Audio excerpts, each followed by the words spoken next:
Estamos a caminho de conhecer o nosso novo barco. Uma hora de grandes mudanças. Vamos começar a andar pela costa brasileira, morar na âncora. É um momento muito importante. Viajando até Rio Grande, estou editando a história de outro casal de amigos que tem uma história muito inspiradora.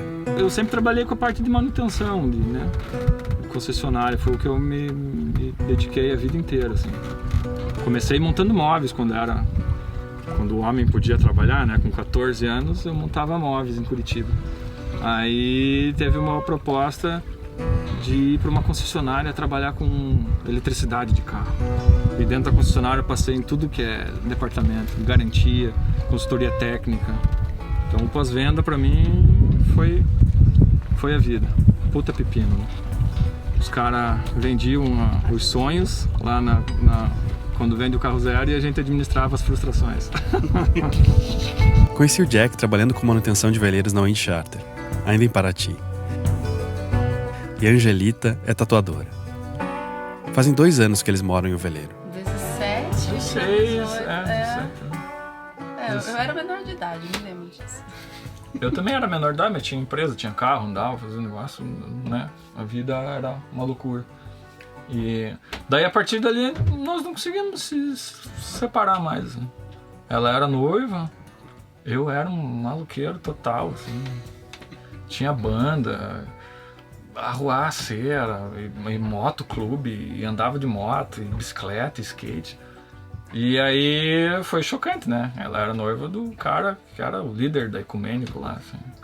Os pais dela tinham eu como a pior pessoa do mundo pra, né, se relacionar com a filha. Hoje eu entendo eles, assim, mas foi muito difícil, foi bem turbulento, assim. O nosso início do relacionamento foi...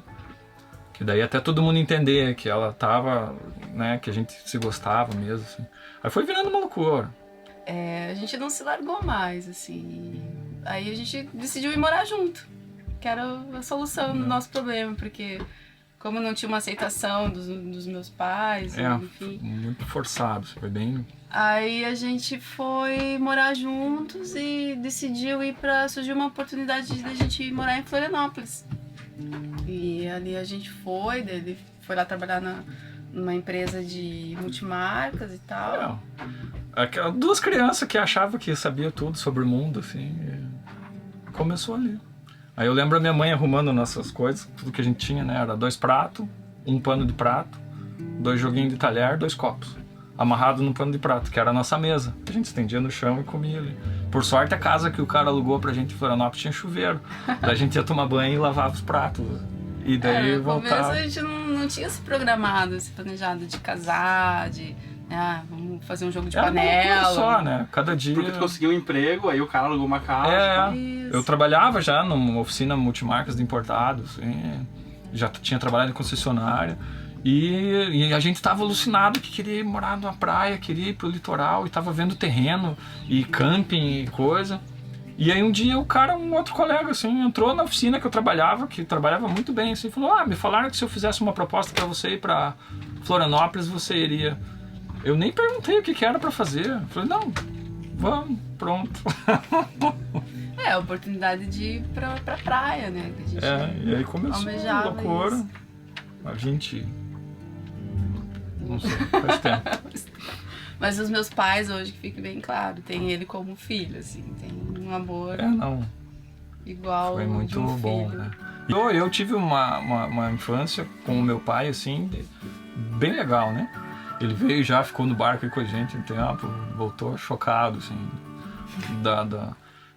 de todas as loucuras que a gente fez, assim, ele disse que essa a gente conseguiu se superar. Eu falei, nós estamos se especializando, né, em fazer besteira.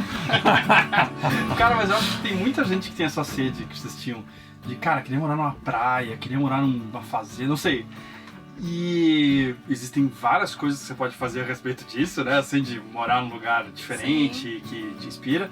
Mas muitas eu acho que não tem noção de como um barco é legal. Pô, era o nosso caso, assim. A gente era remoto, nunca pensamos, né? No começo, assim, a gente não pensava em barco. A gente sabia que ia ser uma loucura insana, assim. A gente ia viver numa caverna, numa ilha, num barraco, numa ponte, não sabia o que. Mas a gente ia fazer. E aí foi amadurecendo. Daí passou por uma Kombi, daí veio um motorhome. E nesses 20 anos a gente veio pensando assim. Recentemente o Kurt, filho deles de 17 anos, veio morar também no barco e trabalhar junto com o Jack. Eu acabei percebendo, assim, que tudo é uma fase, assim, que tudo é muito temporário. Eu tô fazendo a minha vida profissional mesmo nisso, né?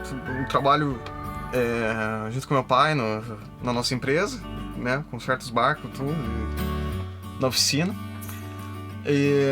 Mas eu não de verdade eu não sei se vai ser isso pro resto da vida. Eu gosto muito do meio náutico, eu gosto muito de velejar, gosto muito do mar,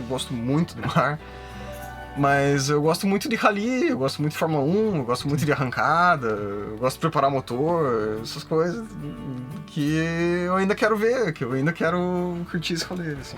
Mas, bom, tudo é uma fase, né, cara? E essa fase você tá curtindo? Pô, como não, né? Tô curtindo muito, assim, porque, né, esse lance de você poder sair dar um rolê com a tua casa é uma coisa que eu não... sem precedentes. É engraçado que mesmo depois de 5 anos vivendo em Paraty, há lugares como essa ilha em que fizemos a entrevista que eu nunca havia visitado. A Ilha Comprida, próximo à Ilha do Araújo. Eu sempre gostei de desenhar, pintar, e a minha família tem essa veia de artista, né? Tem meu tio que fez bastante trabalhos lá fora e tal.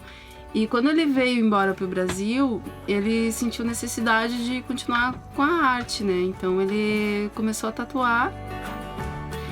E ele foi montar esse estúdio lá em Balneário Camboriú e convidou a gente pra ir pra lá pra ajudar ele e tal. E perguntou se eu queria aprender. Eu já tinha tatuagens, gostando da arte. Aí eu fui com ele me deu umas dicas, começou a me ensinar e eu comecei a gostar cada vez mais. E daí fui praticando e aí comecei a tatuar de verdade, né, nas pessoas, porque praticava em pele artificial, em cobaias. Jackson foi um cobaia. Mas aí a gente comprou uma casa no litoral, ali, assim, bem próximo do mar mesmo e tal. Aí o pessoal que conhece a gente tá sempre se mudando, em busca desse lugar perfeito, né? Aí fala, agora vocês vão se acalmar, né? Achar a casa de vocês e tal. Então agora. Tomara que vocês fiquem. Agora vocês vão ficar aqui, né? A casa legal. E de fato, a gente começou a arrumar a casa e fazer do jeito que a gente queria a casa, né? Com churrasqueira. O que importava era uma churrasqueira, uma área grande pra receber os amigos e tal. Só que deu 1 ano e meio. Quando a gente terminou a casa, deixou do jeito que a gente queria, assim, perfeito. Um centro de eventos, que era com uma oficina. Oficina no meio. A gente saiu, a gente abandonou tudo, daí foi pra Balneário Camboriú. Pegou tudo que a gente tinha. Daí já tinha muita coisa. Esse foi o momento daí, de uma outra fase da nossa vida, que a gente tinha muita coisa. Que tinha uma lancha, tinha moto de trilha, tinha jipe, tinha carro, tinha casa, tinha uma empresa. Eu era gerente já de uma concessionária em Paranaguá. E daí a gente tinha muita coisa. E aí a gente começou a dar valor para quando a gente não tinha nada. Foi incrível, né? As coisas começaram a incomodar. Tudo que a gente tinha dava problema. E a gente discutia por causa das coisas. E a gente tinha interesses diferentes. E aí eu já ficava brabo porque eu tinha que estar trabalhando para manter aquela loucura toda. E não estava dando certo. Aí um dia a gente se flagrou num domingo assim, com a praia linda, troço, e a gente não tava curtindo aquilo. E aí a gente lembrou, quando a gente, lá no começo, que a gente não tinha nada, que o Kurt já tinha nascido, que a gente pegava o carrinho de nenê, que a gente tinha ganho de alguém, porque a gente não tinha condição de comprar, colocava um lanchinho numa mochilinha e ia com ele para qualquer parque de ônibus, caminhar no parque, e como era prazeroso aquilo. Você sentar numa sombra, assim, fazer aquele lanche, sem ter nada para te incomodar, assim. E ver ele ali crescendo e se divertindo. Ali foi o divisor, né? Daí a gente falou, não, a gente tá fazendo alguma coisa errada. Não é isso que a gente... Aí calhou, logo em seguida da gente ter essa conversa, eu fui para uma reunião de diretoria corporativa em São Paulo, que isso era semanal quase, assim. que é aquela que o cara bota o teu fígado na bandeja, assim, e vai aumentando o fogo, e você vai ali... E você de terno. Terno, gravata... Sim, trabalhar de terno e gravata. Hotel só, os topzera. E eu me peguei numa reunião dessa, voltando, e tava naquela função, assim, tava mal. Daí tinha os outros diretores do grupo no lobby do hotel, assim, no restaurante, todo mundo tomando uiscão, uns cidadãos, assim, uns porcão, tudo podre, uísque, remédio, cigarro. E deu naquele momento, assim, né, meio novo ali também, tudo aquilo, segurando a barra. Daqui a pouco ligou ela pra falar comigo. Aí eu saí da mesa do lado um pouquinho e comecei, dando risada, daí conversei com o Kurt e brincadeira. Aí sentei na mesa no ar, com aquela satisfação assim de ter falado com eles, né? E os bichos do mesmo jeito, com o copo de uísque mexendo o gelo. Aí o cara se queixou assim, pô, sabe quanto tempo eu não falo com minha família? Minha mulher não sabe nem onde que eu ando mais. Só que ela só liga pra reclamar que faltou dinheiro pra isso, faltou dinheiro pra aquilo. Meus filhos, nenhum eu vi crescer. Pô, o cara deu uma desabafada assim, que eu fui dormir mal. E satisfeito, né? Com a vida que a gente tinha. Daí, tipo, o que a gente achava que tava incomodando já não era tanto, assim, depois que a gente viu. Mas o que serviu ali naquele momento, assim, que eu olhei pra aquela mesa, assim, eu falei, cara, sou eu amanhã esses caras, hein? Não. Aí depois que a gente já tinha conversado isso, voltei pra casa, na nossa casa na praia. Falei, não, agora deu. Aí fechamos a empresa, vendi tudo que a gente tinha. Aí a gente tinha um Jeep, uma Toyota velha, uma Bandeirante. Colocamos as pranchas, uma bicicleta, pegamos umas roupas, jogamos dentro do carro. Gatos. Falei, não, vamos fazer outra coisa em algum lugar. E uns dias antes a gente tinha ido dar um rolê, né, pra Balneário, andou em Santa Catarina. E resolvemos parar em Balneário. Aí ficamos lá uns 30 dias. Ela tatuadora, daí a gente montou um estúdiozinho. E foi indo. E aí eu saí procurar emprego. E parecia tudo novidade, né? Então os caras ficaram chocados. Pô, você deixou a casa, você abandonou um trabalho. A concessionária que eu pedia conta, o dono da concessionária mandou um avião me pegar, levar pra matriz, que era no interior, pra conversar, pra saber o que estava acontecendo. Não, já que você é louco. Não, agora nós estamos vendo uma diretoria pra você, e você vai... Não, pegue os 30 dias remunerado, vai descansar, vai viajar, vai fazer tua loucura, mas volta aqui. Eu falei, não, você não tá entendendo. Eu quero ir embora. Eu não quero mais. Aí, nossos amigos, né, todo mundo, não, vocês não têm juízo, vocês não sei o quê. E agora que vocês estão indo? Eu falei, mas agora o quê? É o momento mais triste da nossa vida, nós estamos tendo esse monte de coisa. Aí lá arrumei um trabalho na outra concessionária, daí entrei na oficina. A entrevista para emprego foi uma comédia, né? Os diretores, né, pegaram o meu currículo assim, olhavam e falaram, não tem vaga, a concessionária está começando aqui, a gente não precisa do... Eu falei, não, mas não estamos precisando de mecânico, de nada. Tem, eu preciso de uma vaga para técnico. Eu falei, então tá bom, eu quero essa daí. Aí o cara ficava naquela, não, mas como assim? Mas você ganhava tanto, você é um executivo. Eu falei, não, eu vim da oficina, cara, eu quero voltar para a oficina. Você está precisando de um técnico? Então me dá uns 3 meses para eu pegar minha habilidade de volta, de diagnóstico, e deixa eu trabalhar, cara. E os caras ficaram um xarope, né? O cara não acreditava, assim, ficou. Aí depois de várias vezes que eu fui lá, assim, o cara, mas você não me perguntou nem quanto que você vai ganhar. Eu falei, mas eu não quero. Você trabalha sábado? Daí ele falou, não trabalho. Eu falei, então tá bom, é isso aí que eu quero. O sonho da vida dele sempre falava, eu não quero trabalhar no sábado. Eu não vou trabalhar sábado. Sábado não era meu foco, assim. Aí não trabalhava sábado, saía 5 horas da tarde. A gente morava na beira da praia, tinha onda, surfava todo dia. Eu ia de bicicleta ou de skate trabalhar, né? Chegava lá, dando risada. Daí a concessionária era pequenininha e os caras tinham uns problemas ridículos, né, cara? Perto do que... E eu via os caras se descabelando e morrendo com aqueles problemas e eu dava risada. Chegava em casa e falei, nossa, Angelita, tem que ver, os caras estão se batendo com os negócios. Mas durou pouco, assim, né?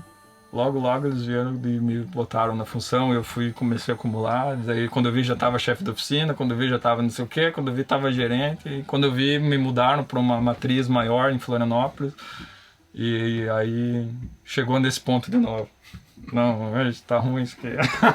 Tá demais. Terno e gravata de novo. Aí todo mundo falava, não é possível. Você vai abandonar de novo? Eu falei, boa, chegou. E foi daí que veio o momento do barco, né? Talvez você ame o seu emprego e está feliz em viver quase toda a sua vida fazendo o que faz. E se você conseguiu isso, fantástico. O meu trabalho me deixou feliz por um tempo. Na verdade, eu continuo amando o que faço, filmes. Mas descobri que havia uma forma diferente de fazer isso. Inspirando pessoas, sem jogar fora tudo o que eu sabia. Faltava apenas desenhar a vida de uma forma diferente. Acho que Jack descobriu mesmo. A possibilidade do barco começou em Paranaguá lá. A gente tinha um dono da concessionária que a gente trabalhava, ele tinha lancha. E aí ele começou a levar a gente no passeio. O kart era pequenininho, levava a gente ele saía no sábado à tarde, né? Passava na recepção, que eu era recepcionista lá, trabalhava no pós-vendas, mas administrando ali. Ele passava e falava, 2 horas saiu da Marina. E era próximo, assim, da onde a gente morava. E aí eu já ligava pra Angelita, a Angelita arrumava umas coisinhas, a gente pegava e ia, né? E ele começou a levar a gente nos lugares, assim, numas ilhas, lá no Paraná, assim. E cada ilha que a gente parava, assim, a gente descia correndo e pegava telefone, comprar terreno e não sei o que, e vamos fazer uma proposta aqui, e vamos pra lá, e vamos pra cá. Comprar tudo. Aí todo final de semana que ele levava a gente num lugar diferente, a gente descia. Lugar que a gente repetia, a gente já tinha deixado o contato, voltava lá pra falar e tava comprando.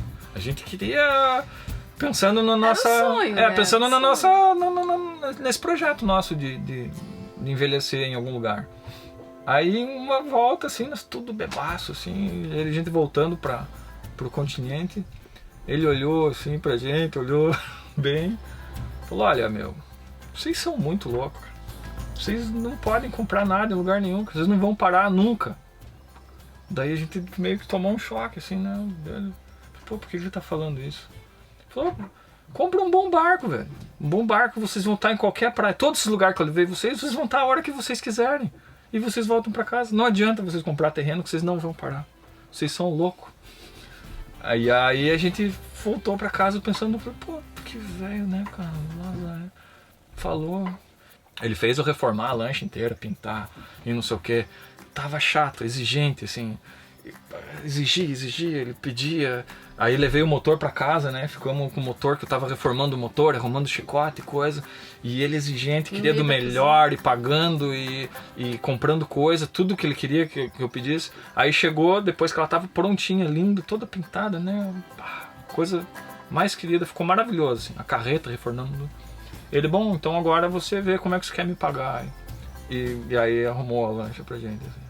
Ali foi, a gente, não sabia nada de mar, o que a gente sabia era de sair com ele, ir na praia, de surfar, e daí a gente começou ali a caminhada no mar. E a partir dali, nos quadros das pinturas dela, começou a aparecer barquinho, começou não sei o que antes era moto, depois era jeep, depois era não sei o que. Aí foi em Florianópolis que a gente encontrou um casal de amigos nossos do tempo da maloqueiragem, assim, do rock and roll mesmo. Lá na Praia do Rosa, né? E num churrasco desses da vida lá, nós também naquela fase todo loucaço comentamos, né? A gente comentou, falou, cara, eu acho que vai ser não sei o que, nós vamos arrumar um barco, vamos morar num barco uma hora dessa. Aí ele parou tudo assim, cara, tenho que mostrar uma coisa pra vocês. Eu acho que é isso também, não sei o que. Daí ele falou veleiro, eu falei, veleiro, mas não sei o que, né, uma experiência com vela, assim, nunca tinha visto, né, lancheira, tudo, motor, pra lá, pra cá. A vida inteira você trabalhou com motor? Sim. Então jamais me concebia uma casa movida a vela, né. Aí, adivinha o que ele mostrou pra mim? O hashtag salvo. Acabou com a minha vida. A gente sabe que a nossa função no mundo é jogar minhocas na cabeça de quem quer viver um pouco mais livre. Foi o episódio do Hélio, né? Foi o episódio começou do Hélio. com Hélio. Aí a gente já não dormiu aquela noite conversando, e daí ele também tem a mesma loucura de morar no veleiro, e daí ele começou, só que ele falava, nossa, tá louco, como é que é? Isso não dá, não é assim. E aí comecei a ver barco. Ver barco virou a minha obsessão, assim. ver barco e estudar a vela, né? E daí eu recebi e-mail, abri, era o Jackson mandando um possível veleiro. E aí a gente já tinha convencido ela que um 16 pés era possível viver. Não, nego, vamos ver isso daqui, aquilo lá. E não, você é louco, cara. Nós entrávamos dentro, tinha que entrar engatinhando no barco e eu dizendo que tava pra viver ali. Mesmo depois de entrada. Ela, não, meu, você tá maluco, cara. Não, para com isso. Aí um 23 pés, que dava pra ficar sentado pelo menos dentro, assim, ela já tinha topado. Aí já começou a melhorar a minha situação, mas aí não tinha dinheiro. Sei que passou o carnaval, né? Eu peguei uma semana de folga no trabalho. Meu computador, você abria do trabalho, era só veleiro, só coisa, só foto e vídeo do #Sal pra todo lado. Que legal. E mostrava pros caras, né, na concessionária, os caras, Jackson, você é louca, da onde? Isso não existe, não é assim, cara. Os caras fazem essas produções aí pra te enganar. Boa. Ah, sim, claro. Na verdade, todos os nossos entrevistados são atores contratados. E depois do carnaval tinha mais uns dias, eu olhei pra eles e falei, bom, vamos dar uma olhada lá em Paraty, o que tá acontecendo lá? E aí, pra minha surpresa, os dois, beleza, vamos. Daí, Paraty, porque tudo que a gente via, né? E aí a gente veio, e a gente sabe que quando dá esses tiros assim, todo mundo já sabe que vai mudar tudo, vai dar uma confusão. Chegamos de madrugada, arrumamos um camping ainda, né? Sim. Dormimos dentro d'água. No outro dia de manhã a gente saiu. E aí fomos procurar a tal da Marina do Engenho, a Marina do Amir. Aí a gente chegou lá, naquele mirante da pedra ali, olhou lá pra baixo, viu Paraty 2. Nossa, aí me deu um negócio, virou as tripas, já tava tudo ruim. Falei, nossa, o #Sal fica por aqui também, não sei o quê. Aí aquele negócio do fã, né, tão grande assim, tava me bloqueando, eu não conseguia descer. Falei, vamos vir amanhã a gente vem dar uma olhada aí, tava extasiado com aquilo. Aí o Kurt, não, pô, vamos descer lá, já estamos aqui. E aí a gente chegou na Marina lá, aí chegou o Luizão, né? Bem com a abordagem sutil dele, assim. O que vocês querem aqui? Fim de tarde, assim, né? Não. Falou, e daí a gente meio assustado, né, cara? Eu ainda... Falei, não, que a gente tá dando uma volta aí, tá procurando uns barcos aí, a gente pretende morar a bordo. O barco pra morar a bordo, no mínimo você tem que ficar de pé dentro. Pô, que sutileza, né, a pessoa. Mas ele é sensacional, depois a gente conheceu ele é uma criança, assim. É muito legal ele. E a gente inventou, né, uma história, assim, que eu não sabia o que falar pra ele. Falei, não sei o que eu vou dizer, por que eu tô fazendo aqui na marina dele. Vim ver o Paraty 2, o cara vai me botar pra fora. Vim, não sei o que, quero falar com a Mir, vai me botar pra fora. Aí ele entrou num assunto, não sei o que. Aí perguntou mais ou menos a faixa de preço e a gente chutou uma, né, cara? 100 mil? Acho 100, 150 mil. Aí ele, não, tem uns barcos bons. E por coincidência ele falou desse barco do Onyx. E daí falou que tinha um senhor que estava vendendo, que comprou outro barco maior e não sei o que. A gente tava ali conversando com ele e chegou o Rony e a Lia, que era o dono desse barco. E esse Rony ali, pessoas extraordinárias, assim. Olharam pra gente, assim, eu acho que eles falaram, esses imbecil, né, estão fazendo aqui. Aí a gente contou uma história também, que, né, falou a verdade, né, a gente tá olhando o barco pra morar. Falaram que você tem que está vendendo. E ele trouxe a gente, gentilmente, para mostrar o barco. A gente entrou no barco, né?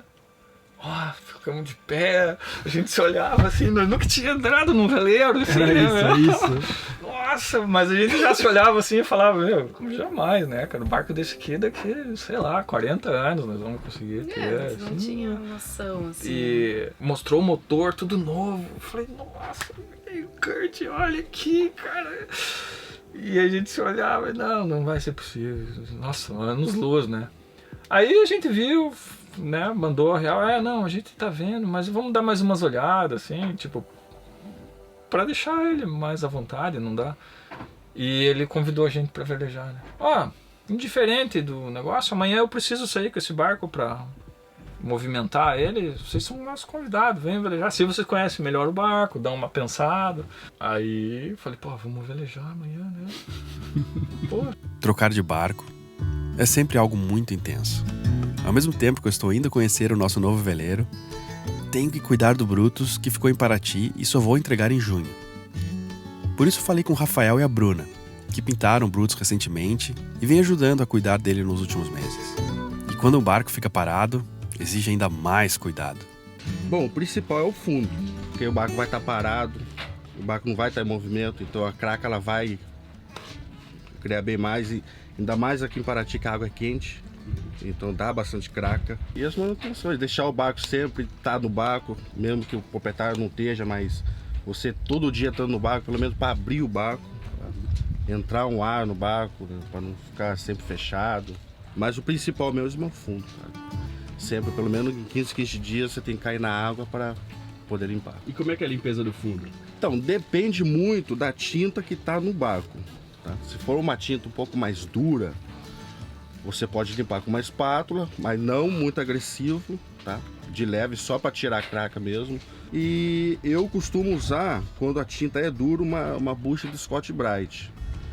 Que ela é que nem essas buchas de lavar louça, só que ela tem só o lado verde, que é um pouco mais agressivo. Então você acaba usando só ele. O que é diferente de limpar uma casa? Muita diferença. Muita diferença. Primeiro porque o canto, aquele cantinho ele é bem menor. Uhum. E você sabe que quem está convivendo ali dentro, ele precisa que a organização seja muito mais do que uma casa. Porque uma casa ela tem muito espaço. Muito espaço. E o barco ele já não tem tanto. A casa você tem a possibilidade de lavar. Você entra com uma mangueira e você lava toda a casa. A embarcação não, ela é madeira. Você tem que ter um tratamento e um cuidado excelente nela. Primeiro porque ela não pode ir água, mas ela tem que ser mantida bem limpa. Bem limpa, até pelo cheiro do mofo, essas coisas assim, porque os armários são muito pequenos, é muita coisa dentro. Então você tem que ter um cuidado muito maior do que uma casa. E você sabe que alguns produtos que vão à madeira, que tem o verniz, pode agredir o verniz e você pode prejudicar. Então você tem certos produtos que você não usa. E que mancham e que você não vai conseguir tirar a mancha tipo nunca. Agora tem certos que nem água com vinagre. É o melhor para limpar a madeira de um barco. Porque ele fica impecável, ele brilha, não fica fosco, não fica manchado e fica impecável. Os vasos sanitários da embarcação, você não joga qualquer produto, que você vai agredir todas as mangueiras dele. Não é eu vou jogar um monte de produto lá e vou deixar porque vai ficar limpo, não. Você vai tratar com um pouco de água sanitária sim. Você vai limpar o vaso com um pouco de veja assim, só que depois você tem que vir limpando o vaso com um pano somente com água. Somente com água, porque ali você não pode deixar nada. O novo dono do Brutus, que vai vir em junho, vai ver o barquinho. Vai tá bonito, vai tá bonito. Eu entro dentro de uma embarcação para cuidar dela como se eu estivesse cuidando de algo que fosse meu. Sim. E quando é algo que fosse da gente, a gente cuida em perfeito estado. Eu cuido como se fosse meu. Acho que deixei isso bem resolvido. No primeiro dia a gente já ganha um passeio de barco no outro dia. Aí compramos um vinho, arrumamos um coolerzinho, fizemos troço para fazer um agrado. E ele saiu com a gente. Quando ele botou o barco a andar, né? Que a gente olhou assim, que a gente viu o negócio andando a vela, nós, não, cara, não pode ser só isso. Ele, pronto, é isso daqui. E eu já tinha estudado uma ciência quântica, assim, que velejar era um negócio astronômico, que aquilo. E aí ele faz aquele troço na simplicidade ali, tudo, o negócio andando, tudo lindo. Aí no primeiro passeio deu uma ventania, deu chuva, deu raio, deu... Tudo que podia acontecer. Não teve vento, que daí nós paramos também. E pra gente foi extraordinário, nós nunca imaginava, né, cara, aquilo. Aí a gente voltou pra marina. Tivemos que agradecer o passeio, né, cara. Falamos a real, daí ele perguntou, mas e daí, gostou do barco? Eu falei, com certeza, né. O barco era tudo que a gente imaginava de bom, assim, tipo, era o máximo que a gente, né, poderia ter de expectativa, assim. Ele, então, veja aí. E aí eu fui sincero com ele, eu falei, não, o barco é lindo, né, ele falou o valor, eu falei, não, sensacional. E aí eu, com vergonha, né, cara, falei, não, vou falar que ele vai se ofender, né, cara, pô, depois de ter levado a gente a velejar, pô, uma experiência incrível, aquele dia foi... E aí a gente voltando no cais ali, assim, e eu falei pra ele minha proposta, que era a condição que eu tinha, mas mais pra ele, assim, não dizer nada pra ele. Eu achei que ele ia brigar comigo ali, né? E ele falou, não, tá bom.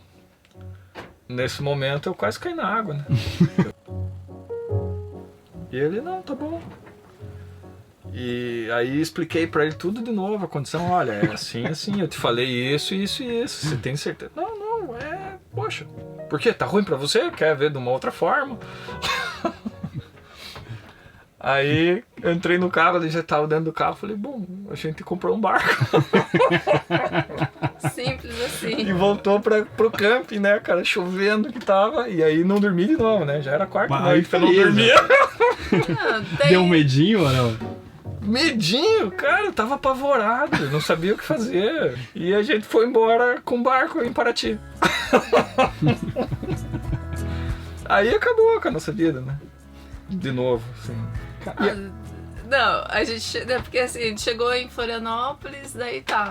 A gente se olhou assim, pensou, tá, e agora, né? O barco tá lá tão longe.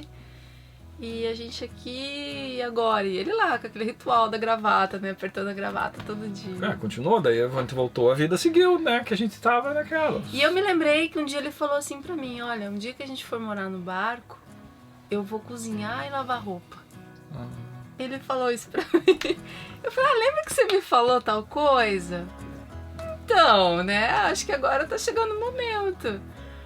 E eu falei, pensei comigo assim, né? Falei, bom, o que a gente faz aqui, a gente pode muito bem tentar fazer em Paraty. E falei pra ele isso. Falei, Jackson, mas espera aí. Por que não, né? Por que em vez de esperar, sei lá, o que a gente tava esperando, o momento certo é agora. Aí a gente foi visitar esses amigos nossos, né? O Damar e o Rafael. E contou pra ele, o cara não acreditava. Eu falei, não, velho. Você está maluco? Como assim, cara? Pois é, cara. Você com tua pilha, né? Fui lá, meu. Eu falei, mas não é possível, cara. Isso não acontece. Eu falei, bom, não acontece com quem fica na televisão assistindo coisa, né? Quem não se mexe. Isso não acontece, meu. O Jack e a Angelita podem ter ficado sem dinheiro 1 ou 2 vezes na vida. Nem sempre tiveram todo o luxo que queriam. Enfrentaram muitas pessoas que pensavam diferente. Mas por outro lado, eles não têm algo assombrando eles que muitas pessoas têm. Um fantasminha no ouvido todo dia contando a vida que poderiam ter, mas nunca foram atrás para tentar. Sabe, tipo, eu jamais faria isso por um irmão meu, assim, pro cara, a condição que ele fez, assim. Então eles são pessoas que eu acho que a gente vai viver, se puder viver mais 15, 20 vidas, a gente não vai ser possível agradecer, assim, fazer algo que possa comparar a quantidade que a gente é grato por eles, assim, sabe? Por tornar uma condição, um sonho tão bizarro nosso, assim, numa realidade tão concreta, num tempo recorde, assim. Então não sei, assim, eu vou passar o restinho da vida tentando agradecer eles, mas não vai ser possível. Nada que eu faça. E é a mesma coisa estendo, né, pra vocês, assim, pro #Sal, porque, sabe, tornar, assim, viabilizar um sonho. A gente ficava pensando como é que a pessoa toma banho, aquelas perguntas famosas, né? Como é que come, enfim, né? Como é que se vive num barco, né? Então, através do canal a gente conseguiu ver a possibilidade de tudo isso acontecer, né? E ver que era possível a gente fazer também. Hoje você já deve ter noção, né, do tamanho que é o que vocês fazem, assim, mas é forte. Eu não sei se temos noção do tamanho do que fazemos. Nem sei se é saudável ter. Mas sei que o #Sal é uma corrente do bem e tem inspirado milhares de pessoas a repensar suas vidas. Muita gente ajudou o Hélio, que há pouco naufragou o Crapum. E centenas de pessoas nos ajudam por crowdfunding a manter o #Sal. Penso que achamos um jeito de viver que se encaixa com o mundo e deixa a nossa vida e de mais algumas pessoas mais feliz. O que mais podemos querer? Chegamos no Rio Grande Yacht Club para conhecer o nosso novo barco. Mas isso vai ter que ficar para o episódio 51.